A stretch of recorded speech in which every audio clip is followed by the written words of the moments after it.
Assalamu alaikum rahmatullahi wa barakatuh. Hope you're doing well. We're continuing our reading of this hardcore feministic book, and one reason that it benefits us to read their literature is so that we are fully prepared with rebuttals to their arguments and we understand what angles their propaganda are using upon our children in school, upon our sisters at work, you name it. Let's continue. It was assumed that I must have done something. So here, she admits that people were telling her to get used to online abuse, that you deserve what you get because you're provocative, you asked for it, and it's true in a way. You want to be a provocative figure, so you want to dismantle the nuclear family and traditional gender roles. Well, that's what's going to happen, right? Now let's continue. We're going to scroll down and say what's going on here, because she mentions Muslims for a second. From Britain and the United States to India and Brazil, self-serving narcissists coast to power on a swell of weaponized male resentment. Okay, so we have weaponized male resentment and racial supremacy, incoherently promising to bring back a lost age of national greatness, of law and order and family values. Now see, she's making that sound like a nightmare scenario. This totally shows you her perspective. So, national greatness for a country to have a booming economy and to have a functioning prison system, low crime, to where you can feel proud of your nation for doing what's best, right? And she mocks that. She calls it incoherent. And law and order. So for her, law and order, that's a scary sounding words. Meanwhile, if you pay attention to my story on Instagram, or on my playlist, there's a crime playlist that I have, you will see how violent California is, and New York City, and different blue states, with just how bad it is to have lawlessness. And Portland, Seattle, all those places, you see that the progressive values don't mix. And then it says family values. So obviously family values of tending to the children, children come first, no adultery, self-sufficiency, religion, obviously. To her, those are horrible, right? Where women are forcibly returned to their traditional roles as wives and mothers. Now here, she says forcibly returned. So she's using again this subtle rhetoric of coercion, dominance, oppression, to really get your brain to hear, fear, in a way, in your mind. Now, traditional roles as wives. So to her, that's a nightmarish thing, to be told to go back to be a traditional wife. And mother. So beginning of the book, she did say she wants to disrupt what it means to be a mother. And clearly here you see she's not joking. And then she wonders why she gets dogpiled, and she's just viciously not honest at all about why people would disagree with her. Sexually submissive, so she wants women to be kind of more of like sleeping around from town to town, bouncing around from bed to bed, not really linked up with one man and having a sense of honor. To her, a woman should be aggressively sexual, risking STDs, getting unlimited abortions. This is her morality, right? And socially sidelined. So again, socially sidelined. So if you want to be a stay-at-home mom and you rather just have intimacy with your husband and take care of your children and have a traditional gender role, and you want law and order and family values, she sees that as you're just sidelining yourself. You're part of this brainwashed mass. So look at all those good things listed that you and I would probably agree with. And notice how she thinks that's something nightmarish. She does not want that to occur. And you have to realize that these people, if they ever got their way, they would completely ruin a society. They are an actual threat to national security because they threaten the very foundation of society, which is the family. And very few men marry and take care of the women that they use as prostitutes. That's the enigma of life in a way. The paradox is men will give $5 to the chick on OnlyFans, but they're not going to put her in a house and wife her up. A big example of that is these Brittany Renner types who date all these fancy guys, and then they get known for being gold diggers who sleep around, and then they don't really get wifed up. It's really an enigma there. They get used by Kevin Samuels, right? But then they get dumped in the end. Most attention focuses, not without justification, on the attacks by these regimes on designated outsiders, whether they be immigrants, people of color, LGBT, whatever people, Muslims, or Jews. Now, notice what she just did here. This is fascinating. Now, attacks by these regimes. She is so slick here. So she's saying this regime that weaponizes male resentment, racial supremacy, where women are put in forcibly transgender roles, are forced to be wives, forced to be mothers, sexually submissive, and socially sidelined. She says those people who support that are attacking Muslims and ignoring the fact that Muslims support what she hates, right? This is what's so tricky about these people, because they're now attacking the Christians because they said Jews and Muslims. So what have they left out? Straight white male Christians. And she fails to realize there are lots of white Muslims, Asian Muslims, right? Muslims are not just Arabs, right? And if she looks at law and order, there's Sharia law, that's law and order, right? Again, it's fascinating how she sneaks in Muslims as if Muslims who obey the Sunnah, right, who are trying to be the best they can, would somehow agree with her genderqueer destruction of actually everything Islam stands for. Because Islam, at the core of it, is against what she wants in the world. Most men within Islam want to have a submissive wife in that way. You can have polygamous wives, you can have concubines. She would see that as something horrible, right? Why would a woman ever submit to that? Again, so her rhetoric is super tricky because she is able to try to make everyone hate white, straight Christian men. Whereas Muslims as a whole cannot hate their white Muslim brother. They definitely can't hate heterosexuality because that's actually what Allah loves. You cannot hate what Allah loves. Okay? And she says socially sidelined. Islam does not tell women to become CEO boss babes, and if you look at the current manosphere in the Islamic area, you're noticing a revolution of anti-feminist values, which is what she promotes. So notice how she's trying to use Muslims as, oh, you guys should team up with me because the big bad Christians are coming for you. And totally ignores the fact that Christians are people of the book, they'll pay the jizya, and we are not just going to hate them unnecessarily. Actually, she's more of an enemy than Christians are, right? Because an Orthodox Christian would accept some of the similar gender roles that we do. If they actually like look at the laws and follow it, right? But a certain strain of revanchist sexism, with its promise to restore a particular form of domineering patriarchy. So here again, domineering patriarchy. She's trying to say that Muslims should stop with the domineering patriarchy and side with her.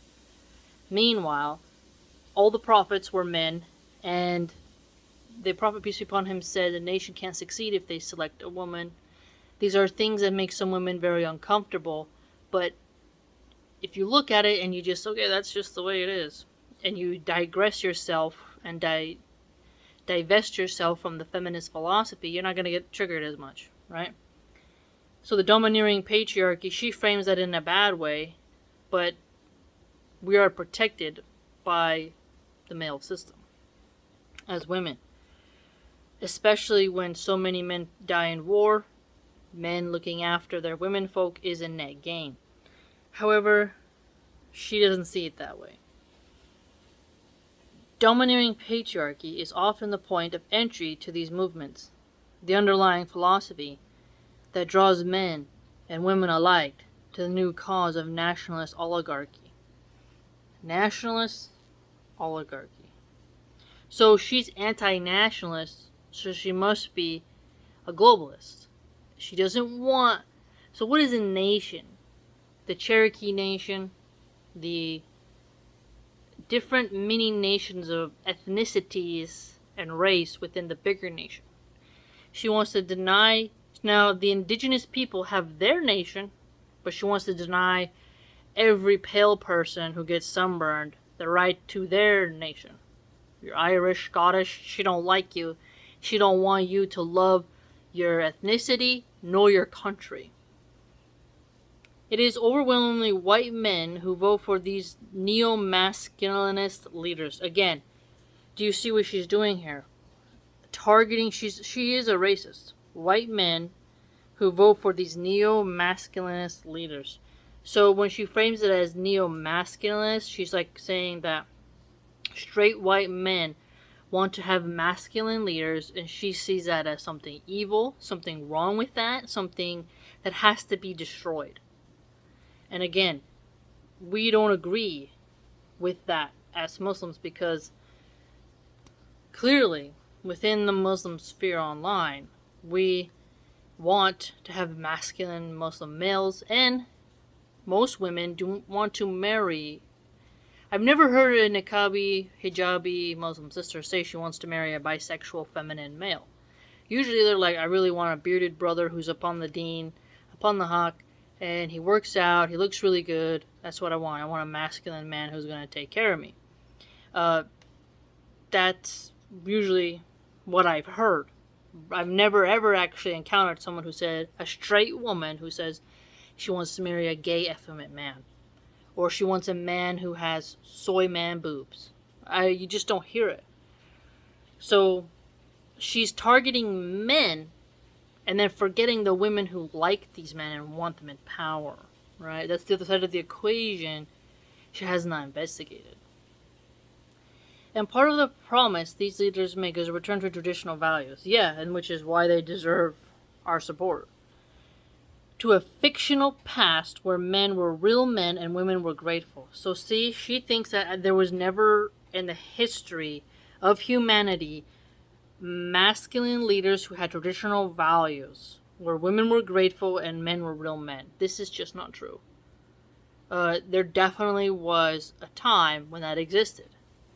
Now, you always have deviant sex within the bigger society, especially like if you take Greece, right? You had the Spartans, and then you had the weird gayness up in Athens, right? You had the Romans, who the soldiers were traditionally masculine, and then you had the bathhouses of Pompeii, right? So there's always going to be the like rustic cowboy culture you get of the Southwest, contrasted to the modern city gay twink who's having fun in nightclubs getting rammed through behind a dumpster, right? You're always going to have that tiny pocket of sexual deviants who are godless and are just different. Or another example, you have the Frenchmen who went into the World Wars, right? The Jacobins during the French Revolution. And then you had long-haired, flamboyant, frilly guys all up in Versailles, doing whatever they wanted to do during Louis XIV's reign. So, there's always that aspect. You can't escape it, because humans are just funny things, right? So she's wrong to say that that's a fictional past. We're more decadent and hedonistic now because that type of behavior is culturally programmed within algorithms, and we have more openly occultic leaders who flaunt their subversive and inverted values upon us. And we have more pop stars and singers and whatnot who promote that indecency on a larger scale, and it's telecommunicated faster because of the internet than it would be in some random Greek play in some tiny town, right? The fantasy images a restoration of the rule of fathers. So fantasy images, she contends, meaning she claims it's not true that there was ever a rule of fathers, right? How absurd is that? When these same people say that that's why feminism arose, because there was the system of patriarchal control. So which is it?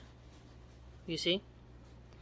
Of society strictly corralled into monogamous, heterosexual, Christian, largely Caucasian family units, with women and children subservient to male head of the household. So she here erase Christian, put Muslim, and then take out Caucasian family. You see she's hating Muslims as well. Muslims have to be aware of this kind of rhetoric, because if she hates monogamy, then naturally she's going to hate polygamy too. Because her problem is with marriage, right? And some Muslims want to be monogamous, which is totally fine. So think about this. Strictly corralled. We submit ourselves as slaves of Allah. We are strictly bound by the framework of the Sharia. The framework of the Sharia is our fence that corrals us into the straight path to paradise. So we hope, inshallah. So notice, if you're a strict, monogamous, heterosexual Muslim who has a submissive wife and great children, and you're the man of the household, she hates you. But you see what she did here? She made you hate Caucasians. And I heard that, the people of Azerbaijan, how you pronounce it, they're considered Caucasian because they cook Caucasian food. It's from the Caucasus. But it wouldn't make logical sense for her to try to manipulate Muslims into supporting her philosophy when she attacks Christians. Because Christians and Muslims do share a lot of the same values, right? You tell me a Muslim man who doesn't want to have a family unit with a good wife and good children, and who is a heterosexual, right? So what does she want here? Atheistic, occultic, pansexual, polyamory, so a woman can just sleep around with any dude, overbearing, antagonistic wife with children who decide their own fate and won't listen to parental authority, and where the man isn't respected in his own house. And she hates white people. So she hates the French, the Polish, the Italians. She hates anyone who is pale. Right? That's literally millions of people. And she's trying to get us to hate straight white Christian men. And we cannot allow rhetoric like this to poison the minds of us, because all races have a system where they want to be heterosexual, they want to be monogamous, they want to have a good wife and good kids, and they want to obey God. Right? Look at Indonesia, tons of Muslims, gender roles, traditional society, right? We cannot allow ourselves to be tricked through sophistry by these types of writers. And so it's important to remember not to let racism come into your heart, and to know that Allah subhanahu wa ta'ala has created us in different shades, and we need not judge each other by the simple tone of our skin. Let me know what you think, and I hope you enjoyed this reading.